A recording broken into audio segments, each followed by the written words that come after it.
here at 11. I'm Natisha Lance, and we are in the home stretch to Election Day, just 3 days away now.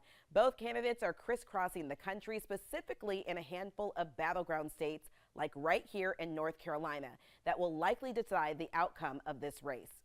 Early voting ended in North Carolina today. We saw dozens of people waiting outside Bank of America Stadium this afternoon to cast their vote before Election Day. The early voting period has been record-breaking. As of yesterday afternoon, more than 4 million people had already voted early. Just for perspective, that is more than half the state's registered voters. Vice President Kamala Harris and former President Donald Trump spent the final day of early voting focused on the South. Harris held events in Georgia, while Trump courted voters in Virginia, and both stopped here in the Charlotte area.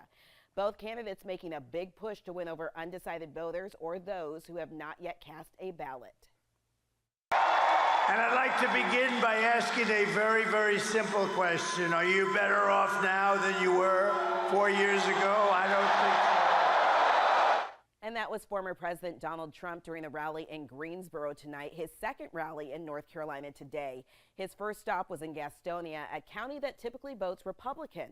Early voting numbers show registered Republicans are outpacing Democrats at polls all across the state. Our Naomi Coles was at the rally today and shows us how Trump is making his pitch for the county to go red on Tuesday. This stop in Gastonia is the first of two for the former president in North Carolina on Saturday. Both presidential candidates are barnstorming this critical battleground state, and it is easy to see why. The polls going into Election Day show a dead even heat. Saturday is the last day of early voting, and when a speaker asked this crowd how many had already voted, nearly everyone in this crowd of 2,000 to 3,000 raised their hands. That's awesome, but it's not enough. You have got to go home and roll up your sleeves and pull out your cell phone and go to work. Supporters lined up in the early hours of the morning for former President Trump's speech. He took the stage an hour late at 1 o'clock. The significance of North Carolina to Trump or Vice President Harris's path to 270 electoral votes cannot be overstated. But now the fate of our nation is in your hands. We win this state, we're going to win the whole ball game, you know. Gaston County votes reliably red, but driving up the campaign's winning margins in counties like this will be critical if Trump wants to maintain his winning record statewide.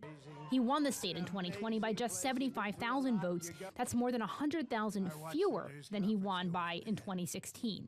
Trump spoke for about 90 minutes, and he's going to continue rallying across North Carolina both Sunday and Monday, heading into Election Day. Reporting in Gastonia, Naomi Coles, WBTV, on your side.